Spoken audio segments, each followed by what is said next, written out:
Hello दोस्तों, मेरे channel सुख समृद्धि उपाय में आप सभी लोगों का हार्दिक स्वागत है। गाज माता का व्रत को भाद्रपद में किया जाता है। कहीं कहीं इसे गर्ज डोरे खोलना भी कहते हैं। यदि किसी के यहाँ पुत्र का जन्म हुआ हो या पुत्र का विवाह हुआ तो उसी वर्ष भाद्रपद में किसी भी शुभ मंगल के दिन गाज का व्रत और उसका उद्यापन किया जाता है। 7 जगह 4-4 पूड़ी हलवा रखकर उस पर कपड़ा और रुपए रख दिए जाते हैं। अब सुन लेते हैं गाज माता की कहानी। वीडियो उपयोगी लगे तो लाइक सब्सक्राइब जरूर करिएगा, जिससे आगे वीडियो सारी मिलती रहे। गाज माता की कहानी। एक बार की बात है, एक राजा के कोई संतान नहीं थी। राजा और रानी संतान न होने से बहुत दुखी रहा करते थे। एक दिन रानी ने गाज माता से मनोकामना मांगी कि अगर मेरे गर्भ रह जाए तो मैं आपके हलवे की कढ़ाई करूंगी। गाज माता की कृपा से रानी गर्भवती हो गई। उनके घर में एक पुत्र ने जन्म लिया। स्योंगवंश रानी गाज माता की कढ़ाई करना भूल गई और फलस्वरूप गाज माता बहुत ही क्रोधित हो गईं। एक दिन रानी का पुत्र पालने में सो रहा था। अचानक तेज आंधी आई और पुत्र को पालने सहित उड़ा ले गई। आंधी ने पालने को एक भील भिलनी के घर में बाहर रख दिया। जब भील भिलनी जंगल से लौटकर अपने घर पहुंचे तो दोनों ने अपने घर के बाहर एक पालने में एक बच्चे को सोता हुआ पाया। चूंकि भील भिलनी की भी कोई संतान नहीं थी, दोनों ने ईश्वर का प्रसाद समझकर उसे गोद में उठा लिया और दोनों बहुत ही प्रसन्न हुए। वहीं एक धोबी भी रहा करता था, जो राजा और भील दोनों के यहाँ कपड़े धोता था। जब धोबी राजा के महल कपड़े देने गया तो महल में शोर मच रहा था कि गाज माता उनके लड़के को उठा ले गई हैं। धोबी द्वारा उन्हें बताया गया कि उसने आज एक लड़के को भील भिलनी के घर पालने में सोता हुआ देखा था। राजा द्वारा भील को बुलाने का आदेश दिया गया। राजा ने भील से कहा कि हम गाज माता का व्रत करते हैं और उन्हीं की कृपा से हमें यह पुत्र हुआ था।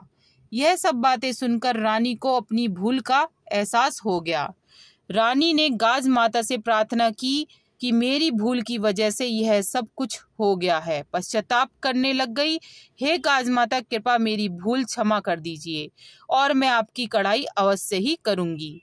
मुझे मेरा पुत्र लौटा दीजिए।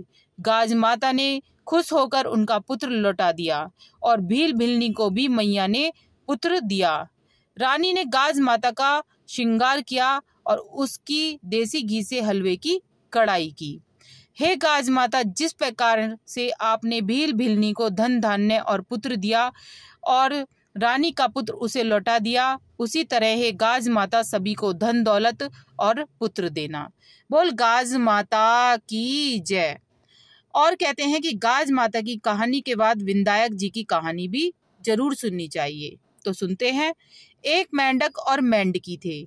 मेंढकी रोज विंदायक जी की कहानी कहती थी। एक दिन मेंढक बोला कि तू क्यों किसी पराये पुरुष का नाम लेती है? अगर अब तू दोबारा नाम लेगी तो मैं तेरा सिर फोड़ दूंगा। राजा की दासी आई तो उसने मेंढक मेंढकी को पतीले में डालकर अंगीठी पर चढ़ा दिया। जब दोनों सीखने लगे तो मेंढक मेंढकी से बोला, यदि मुझे कष्ट हो रहा है तो तू अपने विंदायक जी को याद कर, नहीं तो हम दोनों मर जाएंगे। तब मेंढकी ने 7 बार विंदायक जी से कहा। 2 सांड लड़ते हुए आए और पतीले को गिरा दिया। मेंढक मेंढकी बहते हुए तालाब में चले गए। हे गणेश जी महाराज, जैसे मेंढक मेंढकी का संकट काटा, उसी प्रकार सभी के संकट काटना। कहने वाले सुनने वाले के सभी कष्टों को दूर करना।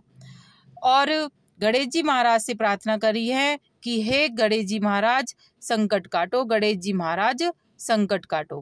कहने सुनने वाले सबका भला, हमारे परिवार के सभी दुख हरना, हे गणेश जी महाराज।